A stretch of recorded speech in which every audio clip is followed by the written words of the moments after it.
시간 강사 주제에 어디서 목소리를 높여? 시어머니 임금자는 찬장을 쾅 닫으며 소쳤습니다. 우리 태윤이가 얼마나 잘났는데 당신 같은 애랑 결혼했는지. 저는 묵묵히 설거지를 계속했습니다. 이제는 눈물도 나지 않았어요. 15년 시댁살이 늘 이런 식이었거든요. 그런데 그날만큼은 달랐습니다. 그날 밤에 제 핸드폰으로 중요한 전화가 걸려왔거든요. 서영아, 이제 그만 들어와라. 할아버지의 목소리였어요. 그 전화 한 통이 제 인생을 바꿔놓게 될 줄은 그 당시에는 상상도 하지 못했었죠. 제 인생을 바꾸게 된 그날의 이야기, 지금 들려드릴게요. 이야기를 시작하기 전에 잠깐 구독, 좋아요를 눌러주세요. 더 많은 사연을 만드는 힘이 됩니다. 새벽 5시, 한서영은 조용히 일어나 부엌으로 향했습니다. 15년간 반복된 일상이었죠. 시댁 식구들을 위한 아침상을 차리는 게 그녀의 첫 번째 임무였거든요. 엄마, 서영이가 또 밥을 태웠나 봐요. 방에서 나온 남편 박태윤의 목소리가 들렸습니다. 한서영은 가스레인지를 확인했지만 아무 문제가 없었어요. 그저 트집을 잡고 싶어 하는 거였죠. 그러게 말이야. 시간 강사 주제의 집안일도 제대로 못해. 시어머니 임금자가 거실에서 대꾸했습니다. 우리 태윤이가 대학 교무처에서 얼마나 바쁜데 집에 와서 스트레스까지 받아야 하나. 한서영은 익숙한 모욕에도 표정 하나 바꾸지 않고 계속 아침 준비를 했습니다. 결혼 15년, 이런 말들은 이제 공기와 같았거든요. 서영아, 오늘 대학 가면 제발 좀 조용히 해라. 태윤이 식탁에 앉으며 말했어요. 어제 교무처 직원들이 내 얘기하던데 시간 강사가 왜 이렇게 많이 돌아다니냐고 하더라. 저는 제 강의실하고 연구실만 다녀요. 연구실이라고? 네가 무슨 연구를 해? 시어머니가 코웃음을 쳤습니다. 시간 강사 주제의 연구실이라니 창피하지도 않나? 한서영은 말없이 밥을 퍼서 상에 놓았습니다. 그녀가 실제로 어떤 일을 하는지 시댁 식구들은 전혀 모르고 있었어요. 알려고 하지도 않았고요. 아, 맞다. 시아버지 박종섭이 신문을 내려놓으며 말했습니다. 서영아, 내가 시간 강사라고 해서 우리한테 피해 주면 안 된다. 나는 대학 시설관리실에서 30년 근무했고 금자는 행정실 팀장이야. 태윤이는 교무처 과장이고 우리 가족이 다 대학에서 일하는데 너 때문에 우리 평판이 나빠지면 어쩌려고. 네, 죄송합니다. 죄송하다고? 죄송할 거면 아예 그만둬라. 임금자가 반찬을 집으며 쏘아붙였어요. 시간 강사 월급이 얼마나 된다고. 용돈도 안 되잖아. 그때 한서영의 핸드폰이 울렸습니다. 그녀는 화면을 보고 잠시 멈칫했어요. 할아버지라는 이름이 떠 있었거든요. 전화 받지 마. 태윤이 젓가락질을 멈추지 않고 말했어요. 밥 먹을 때는 전화 받는 거 아니야. 한서영은 핸드폰을 무음으로 돌렸습니다. 하지만 마음은 불안했어요. 할아버지는 평소에 이런 시간에 전화하지 않으셨거든요. 참, 서영아. 임금자가 갑자기 생각났다는 듯이 말했습니다. 이번 주말에 우리 친척들 모임 있어. 너는 오지 마.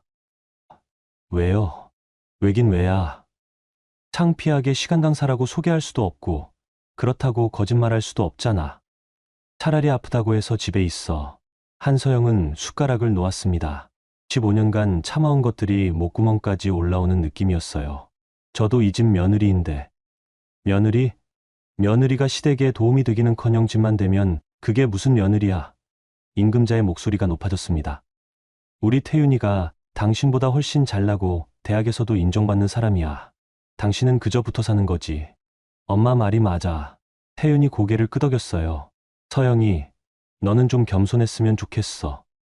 시간 강사면 시간 강사답게 행동해야지. 왜 이렇게 목에 힘을 주고 사냐. 한서영은 일어서려고 했지만 다시 핸드폰이 울렸습니다. 이번에는 문자였어요. 급한 일이다. 당장 전화해라. 할아버지. 밥상에서 핸드폰 만지지 말라고 했잖아. 태윤이 소리쳤습니다. 한서영은 핸드폰을 주머니에 넣고 자리에서 일어났습니다. 더 이상 참을 수가 없었어요. 어디가? 화장실 잠깐. 밥 다 안 먹었잖아. 식욕이 없어요. 화장실에 들어간 한서영은 할아버지에게 전화를 걸었습니다. 신호가 한 번도 울리지 않고 바로 연결됐어요. 서영아, 너 언제까지 그렇게 살 거냐? 할아버지의 목소리는 평소보다 엄격했습니다. 할아버지, 이제 그만 들어와라. 내가 맡아야 할 일이 있다. 무슨 말씀이세요? 재단 이사회에서 결정했어. 내가 대학 운영에 직접 참여해야 한다는 결론이 나왔다. 더 이상 숨어 있을 이유가 없어. 한서영은 가슴이 뛰는 걸 느꼈습니다. 15년간 숨겨온 자신의 정체, 그리고 이제까지 참아온 모든 것들이 떠올랐어요. 할아버지, 저는, 서영아, 내가 누구 손녀인지 잊었나? 언제까지 그 사람들한테 당하고만 살 거냐? 화장실 밖에서 태윤의 목소리가 들렸습니다. 서영아, 빨리 나와서 설거지해. 한서영은 거울 속 자신을 바라봤습니다. 15년간 초라하게 살아온 자신이 아니라 이제는 달라져야 할 자신을 보는 것 같았어요. 그날 오후, 한서영은 대학 강의실에서 수업을 마치고 나오는 길이었습니다. 복도에서 시어머니 임금자와 마주쳤어요. 어머, 서영이네. 임금자는 동료 직원들과 함께 있었습니다. 여러분, 제 며느리예요.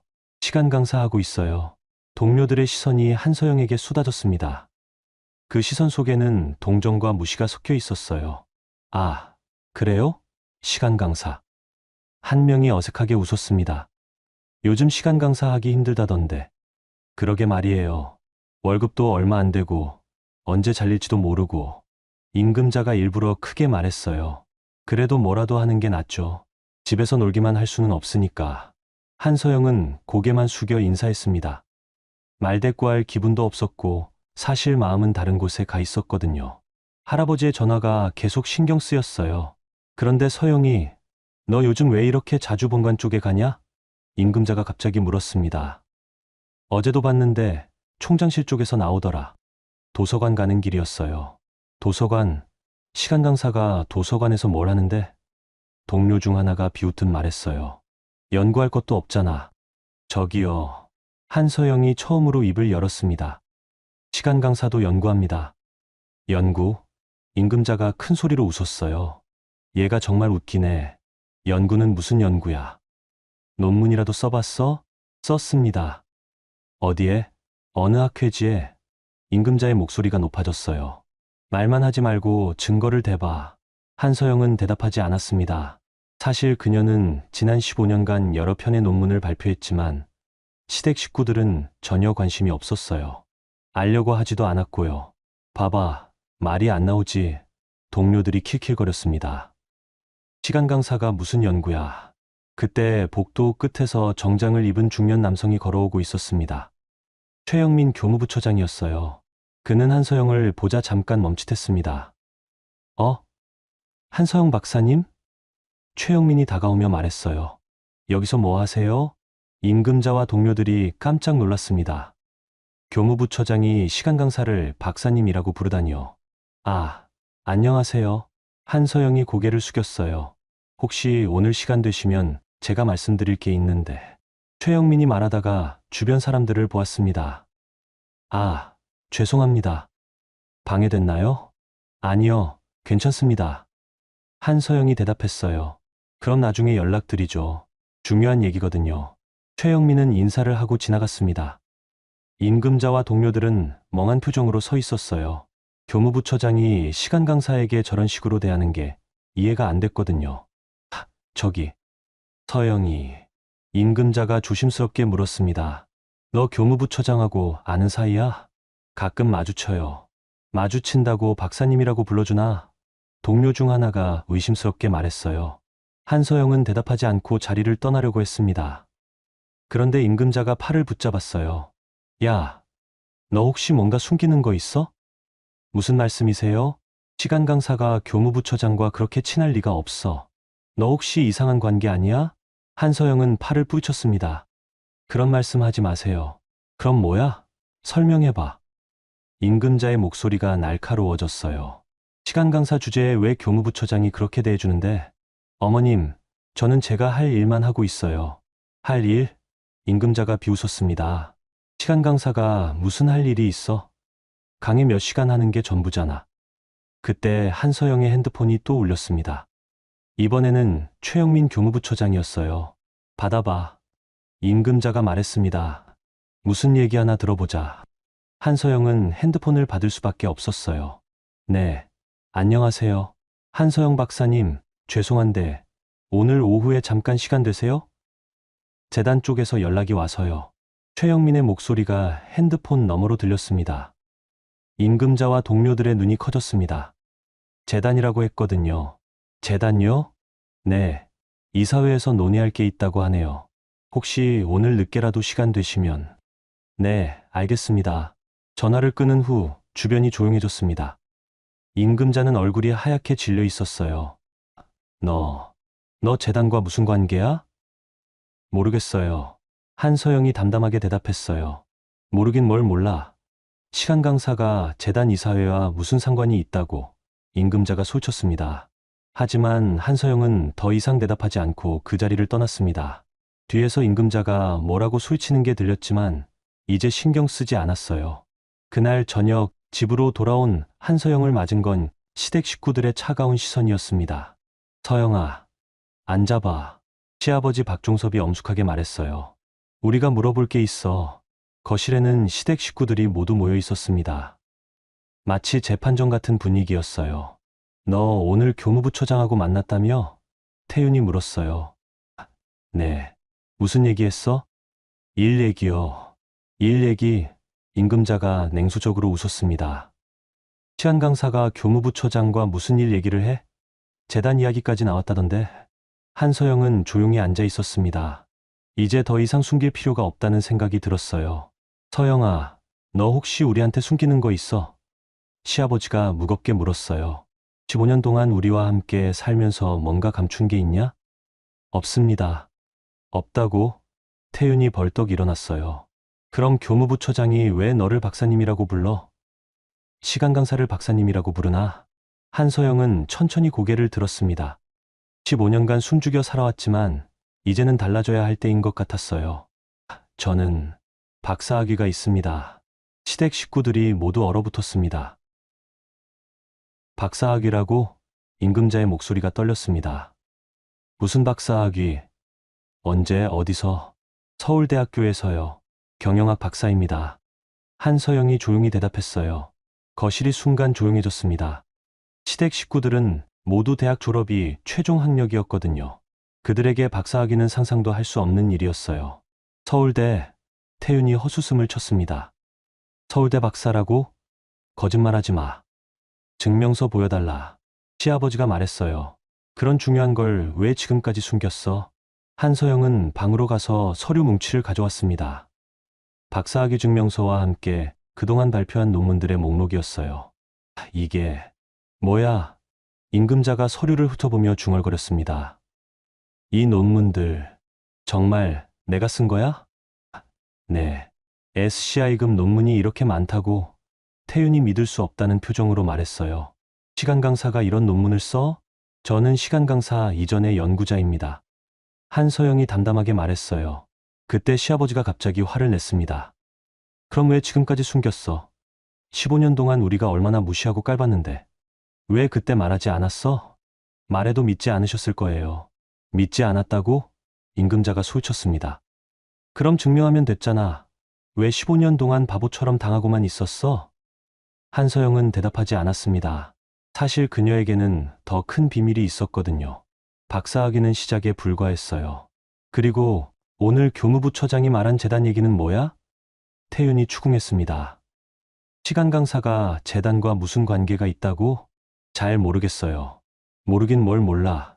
임금자가 테이블을 쳤습니다. 분명히 뭔가 있어. 내가 우리한테 숨기는 게 또 있다는 거지. 한서영은 여전히 침묵을 지켰습니다. 이제 모든 걸 말해야 할 때가 온 것 같았지만 아직은 때가 아니라는 생각이 들었어요. 서영아, 너 우리를 바보로 만든 거야? 시아버지가 차가운 목소리로 말했어요. 15년 동안 우리가 너를 얼마나 무시하고 깔봤는데 사실은 내가 우리보다 훨씬 잘난 사람이었다는 거네? 그런 게 아니에요. 그런 게 아니긴 뭐가 아니야. 태윤이 소쳤습니다. 서울대 박사면 왜 시간 강사를 해? 정교수도 될 수 있잖아. 한서영은 깊은 한숨을 쉬었습니다. 그건 제 선택이었어요. 선택? 임금자가 비웃었습니다. 무슨 선택? 박사학위 가진 사람이 왜 굳이 시간 강사를 해? 그때 한서영의 핸드폰이 울렸습니다. 할아버지였어요. 받지 마. 태윤이 말했어요. 지금 우리가 얘기하고 있잖아. 하지만 핸드폰은 계속 울렸습니다. 한서영은 결국 전화를 받을 수밖에 없었어요. 네, 할아버지. 서영아, 내일 재단 이사회에 참석해라. 더 이상 미룰 수 없어.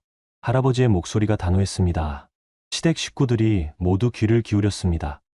할아버지라는 말과 재단 이사회라는 말이 그들의 뇌리에 박혔어요. 할아버지, 15년 동안 충분히 기다렸어. 이제 내가 맡아야 할 일이 있다. 전화가 끊어진 후 거실은 다시 조용해졌습니다. 시댁 식구들의 얼굴이 하얗게 질려 있었어요. 너 혹시... 임금자가 떨리는 목소리로 물었습니다. 재단과 무슨 관계야? 한서영은 더 이상 피할 수 없다는 걸 알았습니다. 제 할아버지가 재단 이사장이세요. 폭탄 발언이었습니다. 시댁 식구들은 모두 입을 다물지 못했어요. 재단 이사장? 태윤이 어이없다는 표정으로 반복했습니다. 우리 대학 재단 이사장 말이야? 네. 그럼 너는... 시아버지가 말을 잇지 못했어요. 한정수 이사장이 제 할아버지입니다. 한서영이 분명하게 말했어요. 시댁 식구들은 완전히 멘붕 상태가 됐습니다. 그들이 15년간 무시하고 깔본 며느리가 사실은 자신들이 일하는 대학의 실질적인 주인이었던 거예요. 그럼 너는 왜? 임금자가 말을 더듬었습니다. 왜 15년 동안 아무 말도 안 했어? 할아버지가 일반인과 결혼해서 평범하게 살아보라고 하셨어요. 평범하게? 태윤이 웃었지만 그 웃음은 차가웠습니다. 평범하게 살겠다고 우리를 속인 거야? 속인 게 아니에요. 저는 정말 평범하게 살고 싶었어요. 평범하게 살겠다고 15년 동안 우리한테 당한 거야? 시아버지가 화를 냈습니다. 그럼 우리가 바보가 되는 거잖아. 한서영은 아무 말도 하지 않았습니다. 사실 그녀도 이 순간이 올 줄은 알고 있었어요. 언젠가는 모든 게 드러날 거라고요. 서영아. 임금자가 갑자기 다른 표정을 지었습니다. 그럼 우리가 지금까지 한 말들. 혹시 기분 나빴어? 변해도 너무 빨리 변하는 태도였습니다. 방금 전까지 소리치고 화내던 사람이 갑자기 조심스러워졌어요. 그런 건 아무 상관없어요. 한서영이 담담하게 말했어요. 상관없긴. 우리가 몰라서 그랬어. 만약에 진작 알았으면. 시아버지도 당황한 모습이었습니다. 알았다고 달라졌을 건 없어요. 한서영이 일어서려고 했어요. 어디 가? 태윤이 물었습니다. 내일 일찍 나가야 해서요. 재단 이사회 때문에? 네. 태윤은 아무 말도 할 수 없었습니다. 자신이 대학 직원이라고 우쭐대 왔는데 부인이 사실은 그 대학의 주인이었다니요. 그날 밤 한서영은 잠들지 못했습니다. 15년간 숨겨온 비밀이 드러났지만 이제 더 큰 결정을 해야 할 때가 온 거예요. 할아버지의 말대로라면 이제 정말 평범한 삶은 끝나는 거였거든요. 새벽 2시 한서영은 조용히 일어나 서재로 갔습니다. 거기에는 그녀가 15년간 모아온 것들이 있었어요. 논문, 연구자료, 그리고 할아버지와 나눈 편지들. 그 편지들에는 언젠가 그녀가 재단으로 돌아와야 한다는 내용이 적혀 있었거든요. 한서영은 마지막 편지를 꺼냈습니다. 작년에 받은 편지였어요. 서영아, 내가 언제까지 그곳에서 숨어 살 거냐? 너는 우리 재단의 유일한 후계자다. 이제 그만 돌아와라. 그녀는 편지를 내려놓고 창밖을 바라봤습니다. 15년간의 평범한 삶이 내일부터는 완전히 달라질 거라는 걸 알고 있었어요. 다음날 아침, 한서영이 일어났을 때는 이미 시댁 식구들이 모두 일어나 있었습니다. 평소라면 그녀가 제일 먼저 일어나 아침을 준비했는데 오늘은 분위기가 달랐어요. 서영아, 일어났어. 임금자가 어색하게 웃으며 말했습니다. 아침 내가 해놨어. 앉아서 먹어. 15년 만에 처음으로 시어머니가 아침을 차려준 거였습니다. 한서영은 당황스러웠어요. 어머니가 하실 필요 없었는데요. 아니야. 내가 오늘 중요한 일이 있다고 했잖아. 임금자가 부산스럽게 밥을 퍼주었습니다. 재단 이사회 참석한다며? 많이 먹어야 해. 태윤도 평소와 다른 모습이었어요. 신문을 읽는 척하면서 자꾸 한서영을 힐끔힐끔 쳐다봤거든요. 서영아. 시아버지가 조심스럽게 입을 열었습니다. 혹시 오늘 재단 이사회에서 무슨 얘기가 나올 것 같아? 잘 모르겠어요. 혹시 인사 관련된 얘기는 아니겠지? 시아버지의 목소리에 불안함이 묻어 있었어요. 한서영은 그제야 깨달았습니다. 시댁 식구들이 무서워하고 있다는 거요. 자신들이 15년간 무시해온 며느리가 사실은 자신들의 직장 운명을 좌우할 수 있는 사람이었다는 걸 알게 됐으니까요. 별일 없을 거예요. 한서영이 담담하게 말했어요. 그렇겠지. 임금자가 애써 웃었습니다. 우리 서영이가 착하니까 그런 건 생각도 안 하겠지. 그때 한서영의 핸드폰이 울렸습니다. 최영민 교무부처장이었어요. 네, 안녕하세요. 한서영 박사님, 죄송한데 혹시 일찍 오실 수 있으세요? 재단에서 9시까지 오라고 하네요. 네, 알겠습니다. 전화를 끊자마자 시댁 식구들의 시선이 집중됐습니다. 9시까지 오라고 하네? 태윤이 떨리는 목소리로 말했어요. 뭔가 큰일이 있나 보다. 한서영은 자리에서 일어났습니다. 먼저 가볼게요. 서영아. 임금자가 급하게 불렀습니다. 혹시 재단에서 우리 얘기 나오면. 무슨 얘기요? 그게 우리가 대학에서 일하고 있잖아. 혹시 뭔가 문제가 있다면. 한서영은 시어머니를 바라봤습니다. 15년간 자신을 깔보고 무시했던 그 사람이 지금은 불안해서 떨고 있었어요. 걱정하지 마세요. 저는 사적인 감정으로 일을 처리하지 않아요. 정말? 시아버지가 확인하듯 물었어요. 네. 하지만 한서영의 마음속에는 다른 생각이 있었습니다. 15년간 참아온 것들이 이제야 터져 나올 것 같은 느낌이었어요. 대학에 도착한 한서영은 곧바로 재단 사무실로 향했습니다. 15년 만에 들어가는 곳이었어요. 어릴 때는 자주 왔던 곳인데 결혼 후에는 한 번도 오지 않았거든요. 서영아, 할아버지 한정수가 사무실에서 기다리고 있었습니다. 오랜만이다. 안녕하세요, 할아버지. 15년 동안 고생했다. 할아버지의 목소리에는 미안함이 묻어 있었어요. 이제 그만 돌아와라, 할아버지. 내가 처음에 평범하게 살아보라고 했지만 이건 너무 심했어. 내가 그런 대우를 받으면서 살아야 할 이유는 없다. 한서영은 할아버지의 책상에 앉았습니다. 어릴 때 자주 앉던 자리였어요. 할아버지, 저는 이혼하려고 해요. 그럴 줄 알았다. 할아버지가 고개를 끄덕였습니다. 그 사람들한테 더 이상 당할 필요 없어. 하지만 이혼하기 전에 제가 하고 싶은 일이 있어요. 뭔데? 한서영은 잠시 망설였습니다. 15년간 마음속에 쌓여온 것들이 한꺼번에 올라오는 느낌이었어요. 저를 무시한 사람들에게 제대로 알려주고 싶어요. 제가 누구인지요. 할아버지는 손녀의 얼굴을 바라봤습니다. 15년간 참아온 것들이 그녀의 눈에서 읽혔어요. 좋다. 어떻게 할 건데? 시댁 식구들이 모두 이 대학에서 일해요. 시아버지는 시설관리실, 시어머니는 행정실, 남편은 교무처예요. 그래서 그들이 15년간 저를 어떻게 대했는지 할아버지도 아시죠? 할아버지의 얼굴이 굳어졌습니다. 사실 그는 손녀가 어떤 대우를 받으며 사는지 알고 있었어요. 하지만 손녀 스스로 선택한 길이라고 생각해서 참고 있었거든요. 서영아, 내가 원하는 대로 해라. 내가 뒤에서 도와줄게. 그때 사무실 문이 열리고 최영민 교무부처장이 들어왔습니다. 이사장님, 한서영 박사님 모시고 왔습니다. 수고했네. 그런데 영민아, 한 가지 부탁이 있어. 말씀하세요. 오늘 오후에 임시 직원 회의를 열어줘. 전 직원 참석으로. 전 직원이요? 무슨 일이? 중요한 발표가 있을 예정이야. 할아버지가 한서영을 바라보며 말했어요. 우리 재단의 새로운 방향에 대해서 말이지. 최영민은 고개를 끄덕였습니다. 알겠습니다. 바로 공지하겠습니다. 오후 2시 대학 대강당에는 모든 직원들이 모였습니다. 시댁 식구들도 어색한 표정으로 자리에 앉아 있었어요. 그들은 왜 갑자기 전 직원 회의가 열리는지 모르고 있었거든요. 저기 서영이 있네. 임금자가 태윤에게 속삭였습니다. 왜 맨 앞자리에 앉아 있어? 모르겠어. 이상하다. 태윤도 불안한 표정이었어요. 무대 위로 한정수 이사장이 올라갔습니다. 그리고 그 옆으로 한서영이 따라 올라갔어요. 시댁 식구들의 얼굴이 하얗게 변했습니다. 며느리가 이사장과 함께 무대에 서 있다니요.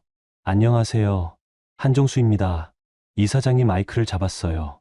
오늘은 여러분께 중요한 말씀을 드리기 위해 이 자리를 마련했습니다. 강당이 조용해졌습니다.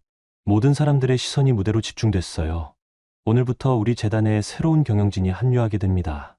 제 손녀이자 앞으로 이 대학의 운영을 함께 맡아갈 한서영 이사를 소개합니다. 폭탄 선언이었습니다. 강당이 술렁거렸어요. 특히 시댁 식구들은 완전히 얼어붙었어요. 한서영이 마이크를 잡았습니다. 안녕하세요. 한서영입니다. 앞으로 잘 부탁드립니다. 간단한 인사였지만 그 말의 무게는 무거웠어요. 시댁 식구들은 이제야 깨달았습니다. 그들이 15년간 무시해온 며느리가 이제는 자신들의 상사가 됐다는 거요. 회의가 끝나고 사람들이 하나둘씩 자리를 뜨는 가운데 시댁 식구들은 움직일 수 없었습니다. 충격이 너무 컸거든요.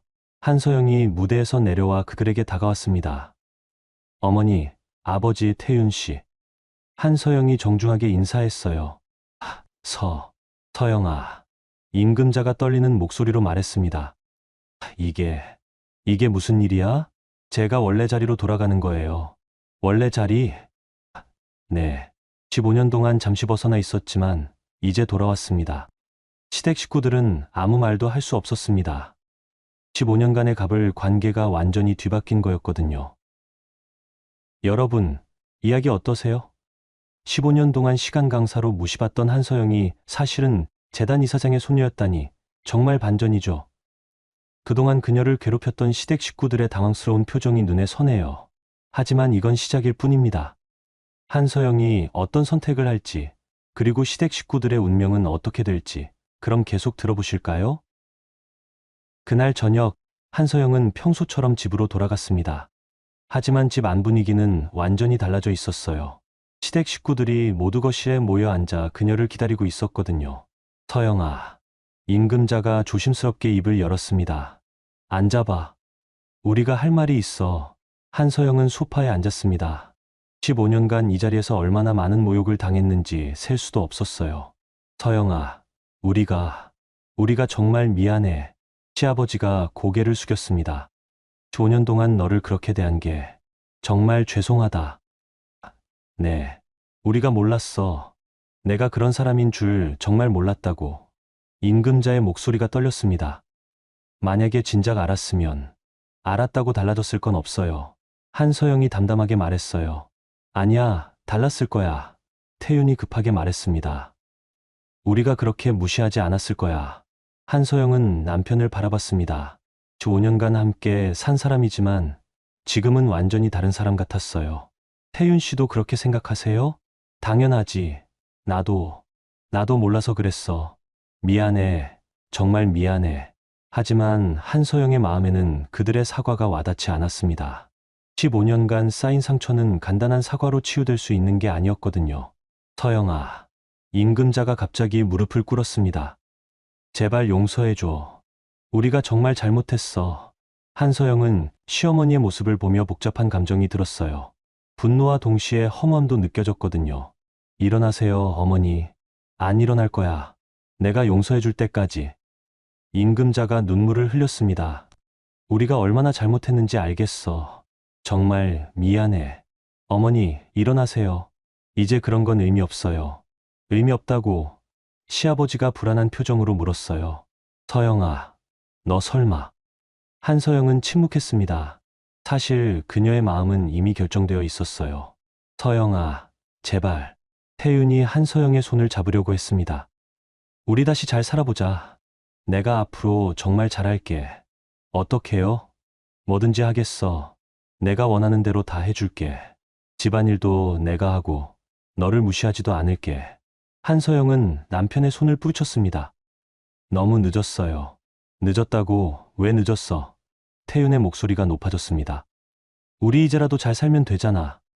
15년입니다, 태윤 씨. 15년 동안 저를 어떻게 대했는지 기억해보세요. 그건 정말 미안해. 하지만 이제라도 뭐요? 한서영이 일어섰습니다. 제가 재단 이사라는 걸 알았으니까 이제라도 잘해주겠다는 거예요? 시댁 식구들은 할 말을 잃었습니다. 한서영의 말이 전곡을 찌른 거였거든요. 서영아, 그런 뜻이 아니야. 임금자가 애원하듯 말했습니다. 우리가 정말 반성하고 있어. 반성이요? 한서영이 차가운 미소를 지었어요. 15년 동안 저를 무시할 때는 반성이 없었잖아요. 그건 시간 강사 주제에 뭘 안다고 나대냐고 하셨죠? 시간 강사면 시간 강사답게 살라고 하셨고요. 시댁 식구들의 얼굴이 하얗게 질렸습니다. 자신들이 했던 말들이 그대로 되돌아오고 있었어요. 그리고 연구는 무슨 연구냐고 하시면서 논문 써본 적 있냐고 비웃으셨죠. 서영아, 친척 모임에는 창피해서 데려갈 수 없다고 하셨고, 우리 태윤이가 당신보다 훨씬 잘났다고 하셨어요. 한서영의 목소리는 차가웠지만 감정의 동요는 없었습니다. 그냥 사실을 나열하고 있을 뿐이었어요. 우리가 정말 잘못했어. 시아버지가 고개를 떨궜습니다. 네, 잘못하셨어요. 15년 동안 개수교. 그때 한서영의 핸드폰이 울렸습니다. 변호사 사무실에서 걸려온 전화였어요. 네, 안녕하세요.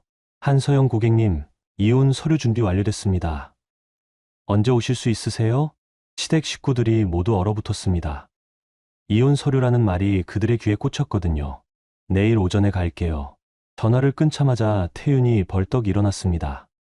이혼이라고. 서영아, 설마 이혼하려는 거야? 네. 왜 갑자기? 갑자기가 아니에요. 15년 동안 생각해온 거예요. 태윤은 믿을 수 없다는 표정이었습니다. 15년 동안? 그럼 언제부터? 처음부터요. 하지만 할아버지가 평범하게 살아보라고 하셔서 참았어요. 참았다고 임금자가 소리쳤습니다. 그럼 15년 동안 우리와 사는 게 참는 거였어? 그렇게 생각하시면 돼요. 시댁 식구들은 완전히 패닉 상태가 됐습니다. 며느리가 이혼한다는 것도 충격이었지만 더 큰 문제가 있었거든요. 서영아, 시아버지가 떨리는 목소리로 말했어요.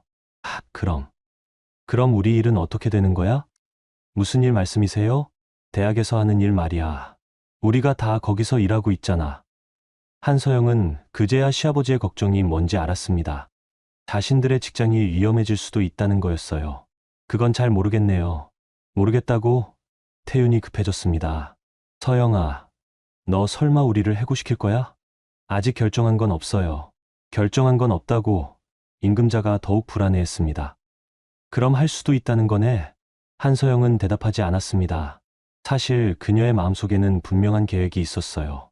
서영아, 제발. 시아버지가 애원했습니다. 우리가 아무리 잘못했어도 일까지 잃으면 안 돼. 우리 나이에 다른 직장 구하기 힘들어. 그건 어머니, 아버지 문제예요. 우리 문제라고? 임금자의 목소리가 높아졌습니다. 내가 이사인데 우리 문제라고? 저는 사적인 감정으로 업무를 처리하지 않는다고 했잖아요. 그럼 괜찮다는 거네? 태윤이 안도의 표정을 지었어요. 하지만 한서영의 다음 말은 그들을 더욱 절망에 빠뜨렸습니다. 하지만 업무 능력에 따른 인사조치는 별개의 문제겠죠. 시댁 식구들의 얼굴이 창백해졌습니다. 그들은 이제야 깨달았어요.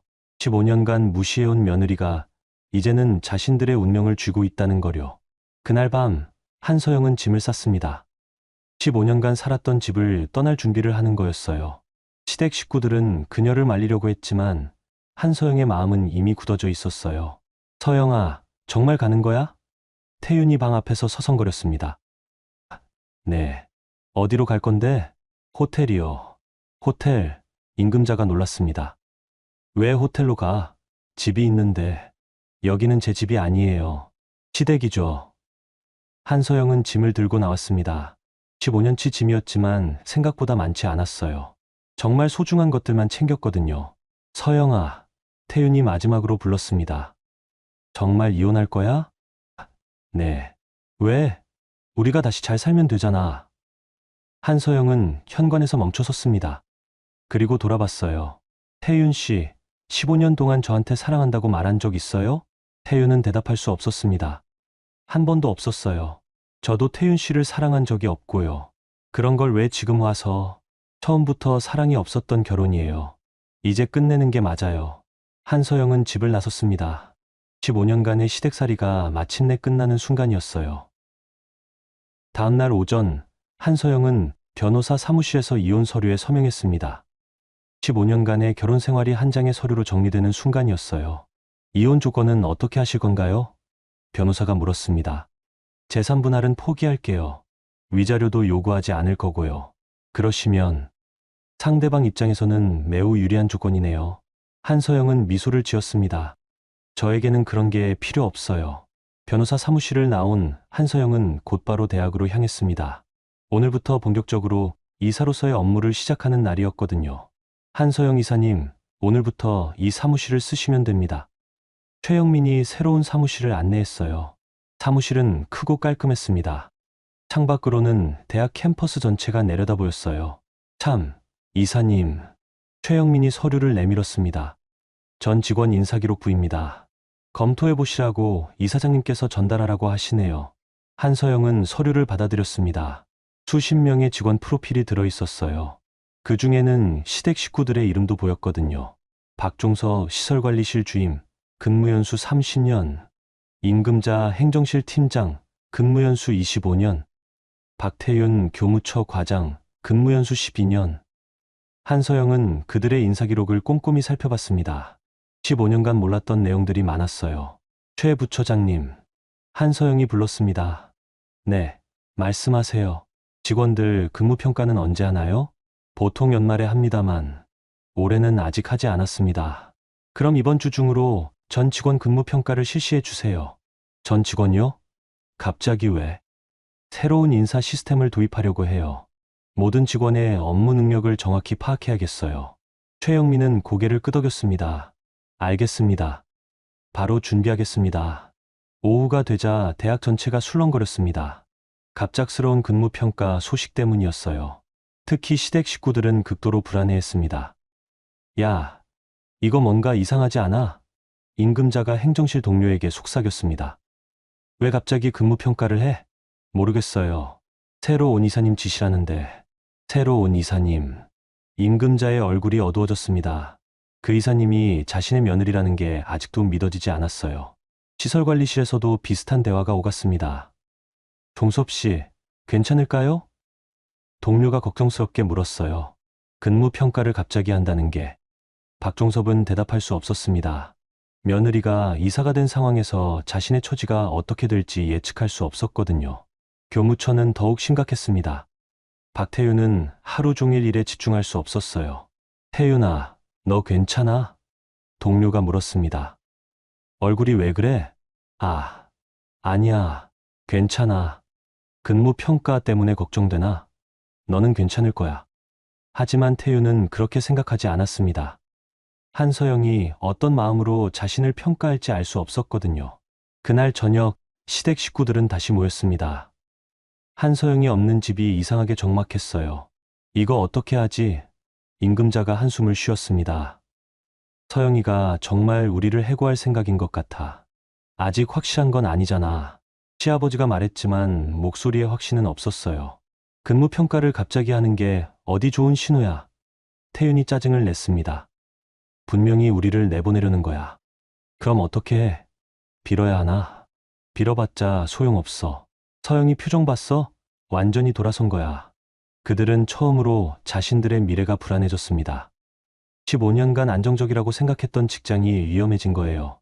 한편 한서영은 호텔방에서 시댁 식구들의 인사기록을 다시 검토하고 있었습니다. 그녀의 표정은 차가웠어요. 박종섭의 기록을 보니 지난 5년간 근무평가가 보통 수준이었습니다. 특별한 선거도 없었고 오히려 몇 번의 지적사항이 있었어요. 임금자의 기록은 더욱 문제가 많았습니다. 민원 처리 과정에서의 불친절, 업무 태도 불량 등이 여러 차례 지적되어 있었어요. 박태윤의 경우는 조금 달랐습니다. 업무 능력은 평균 정도였지만 동료들과의 관계에서 문제가 있다는 기록이 있었어요. 한서영은 서류를 덮고 창밖을 바라봤습니다. 15년간 자신을 무시했던 사람들이 이제는 자신의 손안에 있다는 게 묘한 느낌이었어요. 다음 날 근무평가가 시작됐습니다. 한서영은 직접 평가에 참여하지 않았지만 그녀의 지시에 따라 매우 엄격한 기준이 적용됐어요. 박종섭 주인님, 들어오세요. 평가관이 불렀습니다. 시아버지는 긴장한 모습으로 평가실에 들어갔습니다. 30년간 일해온 곳이었지만 이렇게 떨린 적은 처음이었어요. 최근 5년간 근무 성과가 다소 아쉬운 편입니다. 평가관이 서류를 보며 말했어요. 특히 시설 점검에서 놓친 부분들이 많았네요. 그건 인력이 부족해서 인력 부족을 이유로 할 수는 없습니다. 주임의 역할은 제한된 자원으로 최대 효과를 내는 것이니까요. 시아버지는 아무 말도 할 수 없었습니다. 임금자의 평가는 더욱 혹독했습니다. 민원인들로부터 불만이 많이 접수됐네요. 업무 처리가 불친절하다는 지적이 반복적으로 나왔습니다. 그건 워낙 까다로운 민원인들이 많아서 민원인이 까다롭다고 해서 불친절해도 된다는 건 아니죠. 팀장으로서의 자질에 의문이 듭니다. 임금자의 얼굴이 하얗게 질렸습니다. 박태윤의 평가도 마찬가지였습니다. 동료들과의 협업 능력이 부족하다는 평가가 많네요. 과장으로서 팀을 이끌어 나가는 리더십도 아쉽고요. 저는 나름대로 열심히 하는 것과 잘하는 것은 다릅니다. 평가가 끝난 후 시댁 식구들은 모두 절망적인 표정이었습니다. 누가 봐도 좋지 않은 평가를 받은 게 분명했거든요. 그날 오후 한서영은 할아버지를 만났습니다. 평가 결과 어떻던? 할아버지가 물었어요. 예상대로였어요. 특별히 뛰어난 점이 없네요. 그럼 어떻게 할 거야? 한서영은 잠시 망설였습니다. 복수를 하려면 지금이 기회였어요. 하지만 그녀의 마음은 복잡했습니다. 할아버지, 저는 그들을 미워하지 않아요. 미워하지 않는다고? 네. 그냥 실망스러울 뿐이에요. 15년간 함께 살면서 저를 한 번도 이해하려고 하지 않았다는 게. 할아버지는 손녀의 표정을 살펴봤습니다. 분노나 증오가 아니라 깊은 상처가 느껴졌어요. 서영아, 내 마음대로 해라. 할아버지는 뭐든지 지지해 줄게. 그날 밤 한서영은 결정을 내렸습니다. 복수가 아닌 자신만의 방식으로 마무리하기로 했어요. 다음날 오전 한서영은 이사실로 시댁 식구들을 불렀습니다. 근무평가 결과를 알려주기 위해서였어요. 들어오세요. 한서영이 차분한 목소리로 말했습니다. 시댁 식구들은 긴장한 모습으로 사무실에 들어왔습니다. 며느리가 이사가 된 상황에서 그들은 어떻게 대해야 할지 몰랐어요. 앉으세요. 한서영이 소파를 가리켰습니다. 서영아. 임금자가 조심스럽게 입을 열었습니다. 우리를 불러서 근무평가 결과를 말씀드리려고 해요. 시댁 식구들의 얼굴이 긴장으로 굳어졌습니다. 아버님부터 말씀드릴게요. 한서영이 서류를 펼쳤습니다. 30년간 근무하셨지만 최근 5년간 성과가 많이 아쉬운 편이네요. 시아버지는 고개를 떨굴 수밖에 없었습니다. 어머님은 민원 처리에서 문제가 많이 지적됐어요. 팀장으로서의 자질도 부족하다는 평가입니다. 임금자의 얼굴이 창백해졌습니다. 태윤 씨는 리더십 부족과 협업 능력 부족이 주된 지적사항이네요. 박태윤은 아무 말도 할 수 없었습니다. 그래서 한서영이 말을 이었습니다. 인사조치를 결정했어요. 시댁 식구들의 심장이 쫄깃해졌습니다. 드디어 해고 통보가 나올 거라고 생각했거든요. 아버님은 시설관리실 주임에서 일반 직원으로 강등 부치됩니다. 시아버지는 눈을 감았습니다. 해고가 아니라는 것만으로도 다행이었어요. 어머님은 팀장에서 일반 직원으로 강등되고 민원 처리 업무에서 제외됩니다. 임금자는 입술을 깨물었습니다. 굴욕적이었지만 참을 수밖에 없었어요. 태윤 씨는 한서영이 잠시 망설였습니다. 과장에서 대리로 강등됩니다. 박태윤은 안도의 한숨을 쉬었습니다. 해고가 아니라는 것만으로도 감사했어요. 대신 조건이 있어요. 한서영이 다시 말했습니다. 앞으로 1년간 근무 태도와 성과를 지켜볼 거예요. 개선되지 않으면 그때는 해고 조치될 수 있습니다. 시댁 식구들은 모두 고개를 끄덕였습니다. 지금 상황에서는 어떤 조건이라도 받아들일 수밖에 없었거든요. 그리고 한 가지 더. 한서영이 차가운 미소를 지었습니다. 15년간 저를 어떻게 대했는지 기억하면서 일하세요. 서영아. 임금자가 눈물을 흘렸습니다. 우리가 정말 미안해. 정말로. 미안하다는 말은 이제 의미가 없어요. 행동으로 보여주세요. 한서영은 서류를 덮고 일어섰습니다. 이상입니다. 업무에 복귀하세요. 시댁 식구들이 사무실을 나간 후 한서영은 창밖을 바라봤습니다. 복수를 완료한 기분이었지만 마음은 씁쓸했어요. 그날 오후 대학 전체에 인사조치 소식이 퍼졌습니다. 특히 시댁 식구들의 강등 소식은 큰 화제가 됐어요. 박종섭 주임이 일반 직원으로 강등됐다네. 임금자 팀장도 마찬가지래. 민원 처리에서도 빠진다고 하고 박태윤 과장은 대리로 강등이라고 하던데 직원들은 수근거렸습니다. 모두 새로 온 이사의 결정이라는 걸 알고 있었거든요. 그런데 그 이사님이 박태윤 부인이라면서 정말 부인이 남편을 강등시켰다고? 대단하다. 사적 감정 없이 공정하게 처리한 거네. 어떤 사람들은 한서영의 결정을 높이 평가했습니다. 가족이라고 봐주지 않고 공정하게 처리했다고 생각했거든요. 하지만 시댁 식구들의 심정은 복잡했습니다. 해고되지 않은 것은 다행이었지만 강등의 굴욕은 감당하기 어려웠어요.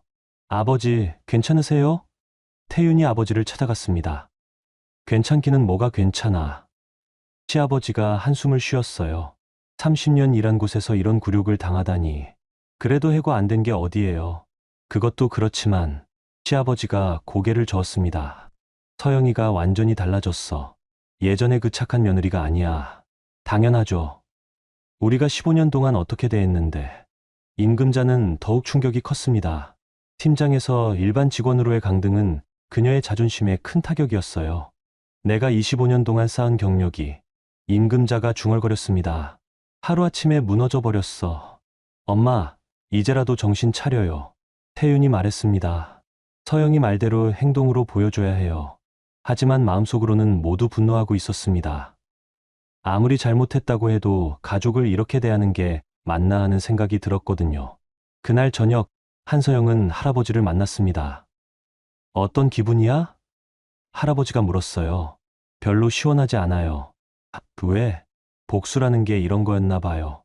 해도 마음이 편하지 않아요. 할아버지는 손녀를 바라봤습니다. 15년간 참아온 것에 비하면 너무 관대한 처벌이었다고 생각했어요. 서영아, 너 혹시 후회하는 거야? 후회는 아니에요. 그냥 이제 정말 끝이구나 하는 생각이 들어요. 끝이라니. 15년간의 결혼 생활, 시댁과의 관계, 모든 게 끝났어요. 한서영의 목소리에는 안도감과 동시에 허무함이 묻어 있었습니다. 그럼 앞으로 어떻게 할 거야? 모르겠어요. 일단 재단 일에 집중하면서 새로운 삶을 시작해 보려고요. 좋은 생각이야. 너는 이제 자유로운 몸이니까.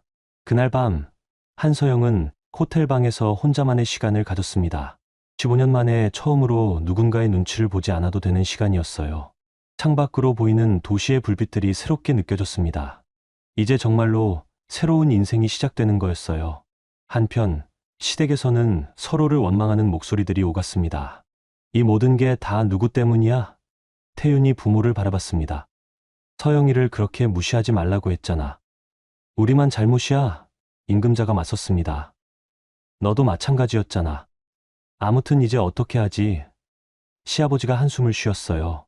하지만 답은 없었습니다. 15년간 쌓인 것들은 하루아침에 해결될 수 있는 게 아니었거든요.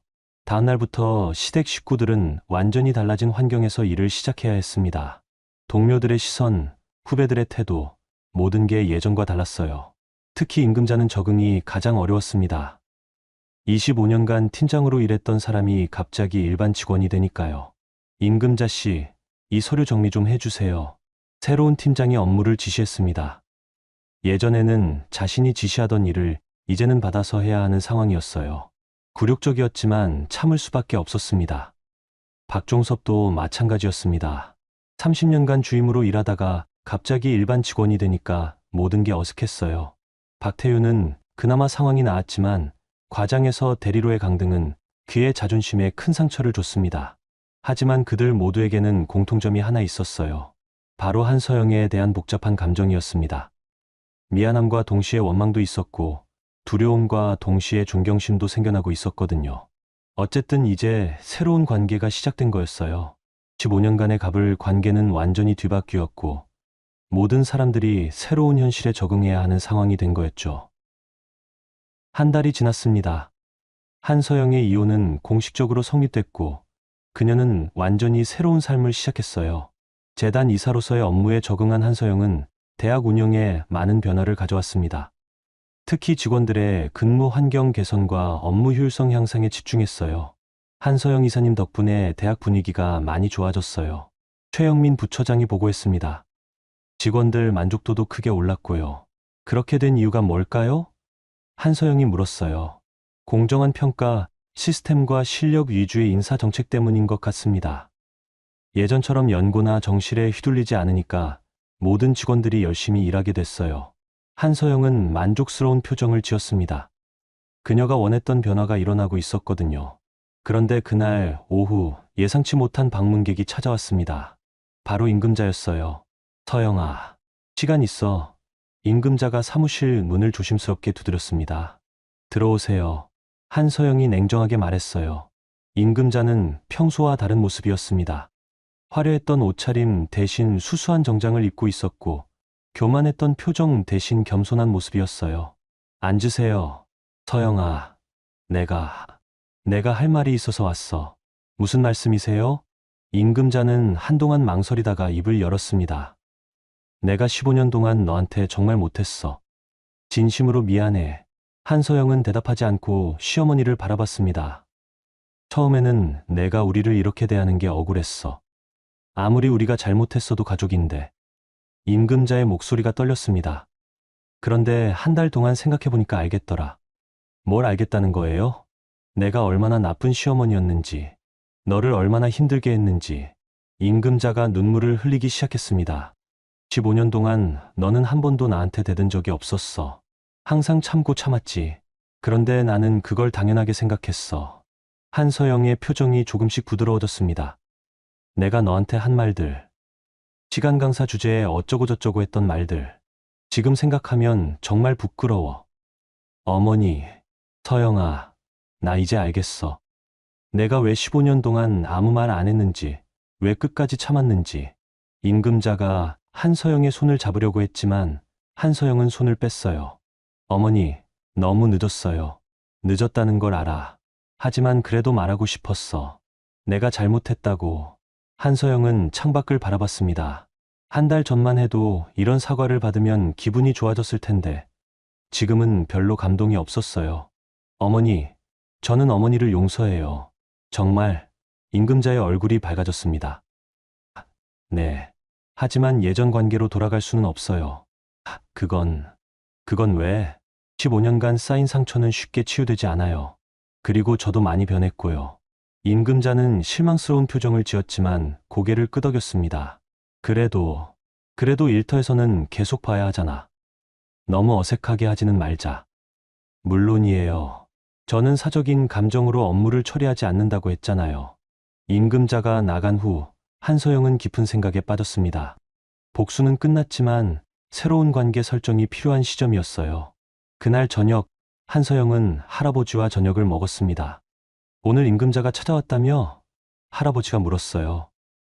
네, 사과하러 왔어요. 어떤 기분이었어? 별로. 특별한 감정은 없었어요. 그냥 한 사람의 사과를 들었다는 정도? 할아버지는 손녀의 변화를 느꼈습니다. 15년 전에 순수했던 모습은 온데간데 없고, 이제는 차분하고 현실적인 여성이 되어 있었어요. 서영아, 너는 이제 정말 어른이 됐구나. 어른이요? 복수를 했지만 거기에 매몰되지 않고, 용서는 하지만 관계 설정은 분명히 하고, 정말 어른스러워. 한서영은 미소를 지었습니다. 15년간 배운 거예요. 앞으로 계획은 뭐야?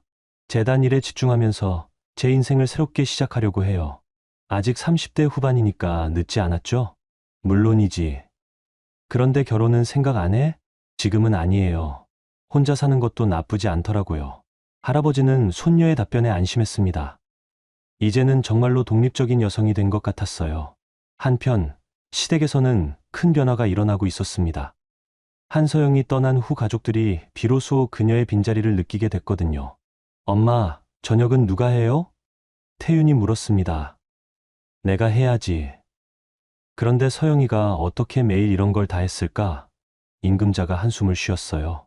집안일부터 시작해서 모든 것이 어색했습니다. 15년간 한서영이 혼자서 다 해왔던 일들을 이제는 나눠서 해야 했거든요. 아버지, 화장실 전구 나갔어요. 태윤이 말했습니다. 그런 건 서영이가 알아서 했는데. 시아버지가 중얼거렸습니다. 그제야 그들은 깨달았습니다. 한서영이 단순히 며느리가 아니라 집안의 중심이었다는 거요. 우리가 정말 바보였네. 태윤이 허탈하게 웃었어요. 15년 동안 서영이가 우리를 얼마나 잘 챙겨줬는데. 지금 와서 후회해봤자. 시아버지가 말끝을 흐렸습니다. 몇 주가 더 지났습니다. 시댁 식구들은 각자의 새로운 처지에 적응해가고 있었어요. 강등의 굴욕은 여전했지만 그래도 열심히 일하면서 인정받으려고 노력했습니다. 특히 임금자는 많이 달라져 있었어요. 예전처럼 민원인들에게 불친절하지 않았고 동료들과도 겸손하게 지냈습니다. 임금자 씨, 요즘 많이 달라지셨네요. 동료가 말했어요. 그래요? 저도 모르겠어요. 예전보다 훨씬 친근해지셨어요. 일 처리도 꼼꼼해지셨고 임금자는 씁쓸한 미소를 지었습니다. 15년간 잘못 살아온 것들을 이제야 깨닫고 있었거든요. 박종섭과 박태윤도 마찬가지였습니다. 강등 이후 더욱 성실하게 일했고 동료들과의 관계도 개선하려고 노력했어요. 그런 어느 날 한서영이 직접 시설관리실을 찾아왔습니다. 한서영 이사님? 시아버지가 놀랐습니다. 안녕하세요. 시설 점검차 왔어요.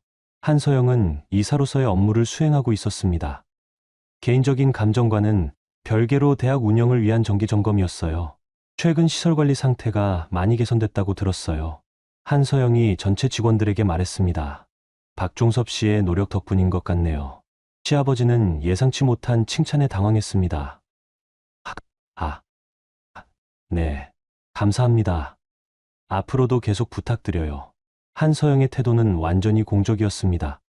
시아버지라고 특별히 대하지도 않았고 그렇다고 차갑게 대하지도 않았어요. 그냥 동료 직원을 대하는 것과 똑같았습니다. 점검을 마친 후 한서영은 시아버지와 잠깐 개별 면담을 했습니다. 아버님, 최근 근무 태도가 많이 좋아졌어요. 서영아, 아니 이사님, 시아버지가 어색하게 말했어요. 뭐라고 불러야 할지 편하게 부르세요. 여기서는 이사고 사적인 자리에서는 예전 그대로요. 그럼. 서영아, 고맙다. 이렇게 기회를 줘서 기회는 아버님이 스스로 만드신 거예요. 저는 그냥 확인했을 뿐이고요. 시아버지의 눈에 눈물이 맺혔습니다. 며느리의 큰 마음에 감동했거든요. 서영아, 우리가 정말 잘못했어. 15년 동안. 이제 그런 얘기는 하지 마세요. 다 지난 일이에요. 정말 용서해 준 거야? 네. 하지만 예전 관계로는 돌아갈 수 없다는 것도 이해해 주세요. 시아버지는 고개를 끄덕였습니다. 6개월이 지났습니다. 한서영은 재단 이사로서 완전히 자리를 잡았고 대학도 안정적으로 운영되고 있었어요. 시댁 식구들도 각자의 자리에서 성실하게 일하며 새로운 관계를 정립해가고 있었습니다. 그런 어느 날 한서영은 우연히 대학 카페테리아에서 시댁 식구들과 마주쳤습니다. 서로 어색하게 인사를 나누던 중 임금자가 조심스럽게 말했어요. 서영아, 혹시 시간 되면 우리 집에서 저녁 같이 먹지 않을래? 한서영은 잠시 고민했습니다. 6개월간 완전히 인연을 끊고 지냈는데 다시 만날 필요가 있을까 싶었거든요. 아니에요. 괜찮아요. 그냥 한 번만. 우리가 할 말이 있어서. 한서영은 그들의 표정을 살펴봤습니다. 5년 전과는 완전히 다른 모습이었어요. 교만하고 무시하는 표정 대신 겸손하고 조심스러운 모습이었거든요. 알겠어요. 한 번만요. 그날 저녁 한서영은 6개월 만에 시댁을 찾았습니다. 집은 예전과 똑같았지만 분위기는 완전히 달랐어요. 서영아, 앉아. 내가 좋아하던 음식 준비했어. 임금자가 부산스럽게 음식을 내왔습니다. 저녁을 먹으면서 대화는 어색했지만 따뜻했습니다. 15년간 함께 살았던 사람들이지만 이제는 새로운 관계에서 만나는 느낌이었어요. 서영아, 태윤이 조심스럽게 입을 열었습니다. 우리가 너한테 사과 편지를 써봤어. 사과 편지요? 6개월 동안 15년간 우리가 잘못한 것들을 다 적어봤어. 정말 많더라. 임금자가 편지 뭉치를 내밀었습니다. 두꺼운 편지였어요. 읽어보지는 마. 그냥 우리 마음이라고 생각해줘. 한서영은 편지를 받았습니다. 무게가 묵직했어요. 그리고 서영아, 시아버지가 말했습니다. 우리는 앞으로 내가 어떤 선택을 하든 존중할 거야. 재혼을 하든 혼자 살든 뭐든 내 마음대로 해. 그리고 우리와 관계를 완전히 끊고 싶으면 그렇게 해도 돼. 억지로 가족 행세하지 않을게. 태윤이 덧붙였어요. 한서영은 그들의 진심을 느꼈습니다. 15년간 강요했던 것들을 이제는 모두 내려놓겠다는 거였어요. 6개월 동안 많이 달라지셨네요. 우리가 얼마나 잘못 살았는지 깨달았어. 특히 너한테 얼마나 못했는지. 임금자가 눈물을 닦았습니다. 한서영은 한동안 생각에 잠겼습니다. 그리고 결론을 내렸어요. 완전히 예전으로 돌아갈 수는 없지만 새로운 관계는 가능할 것 같아요. 정말 시댁 식구들의 얼굴이 밝아졌습니다. 네. 하지만 조건이 있어요. 서로 간섭하지 않기. 각자의 삶을 존중하기. 물론이야. 그리고 15년 전의 잘못들을 반복하지 않기. 절대 안 할게. 한서영은 마침내 미소를 지었습니다. 진짜 미소였어요. 복수도 끝났고 용서도 끝났고 이제는 정말 새로운 시작을 할 수 있을 것 같았거든요. 그날 밤 한서영은 자신의 새 집으로 돌아갔습니다. 6개월 전에 산 아파트였는데 완전히 자신만의 공간이었어요. 거울을 보니 예전과는 다른 자신이 보였습니다. 더 성숙하고 더 강하고 더 당당한 모습이었어요. 15년간의 시댁살이 그리고 6개월간의 복수와 치유. 모든 게 끝났고 이제는 정말로 새로운 인생이 시작되는 거였어요. 한서영은 창밖을 바라보며 생각했습니다. 이제 내 인생을 살아보자. 그녀의 얼굴에는 평온한 미소가 떠올랐습니다. 마침내 찾은 진짜 자유였어요. 여러분, 오늘 한서영의 이야기 어떠셨어요? 15년 동안 시간 강사로 무시받던 여성이 결국 자신의 진짜 모습을 찾아가는 과정이었네요. 처음에는 복수가 목적인 것 같았지만 결국에는 용서와 새로운 시작으로 마무리됐잖아요. 한서영의 선택이 특별했던 건 복수에만 매몰되지 않았다는 거예요. 시댁 식구들을 완전히 망하게 할 수도 있었지만 그러지 않았죠.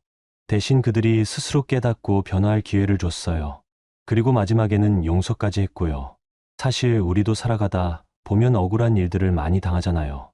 가족이나 직장에서 무시받거나 자신의 가치를 제대로 인정받지 못할 때가 있죠. 그럴 때 한서영처럼 차분하게 자신의 길을 찾아가는 것, 그리고 복수보다는 성숙한 해결을 선택하는 것이 진정한 승리인 것 같아요. 한서영은 이제 정말 자유로워졌어요. 15년간의 굴레에서 벗어나서 진짜 자신의 인생을 살 수 있게 됐거든요. 그리고 시댁 식구들도 변했고요. 때로는 이런 큰 변화가 모든 사람에게 새로운 기회가 될 수 있는 것 같아요. 여러분께도 이 이야기가 작은 위로와 지혜가 되었으면 좋겠습니다. 힘든 시간을 보내고 계신 분들도 한서영처럼 언젠가는 자신만의 해답을 찾으실 거예요. 그리고 진정한 자유와 평안을 얻으실 거고요. 오늘도 들어주셔서 감사합니다. 구독과 좋아요 부탁드려요. 부탁드려요. 부탁드려요. 부탁드려요. 부탁드려요.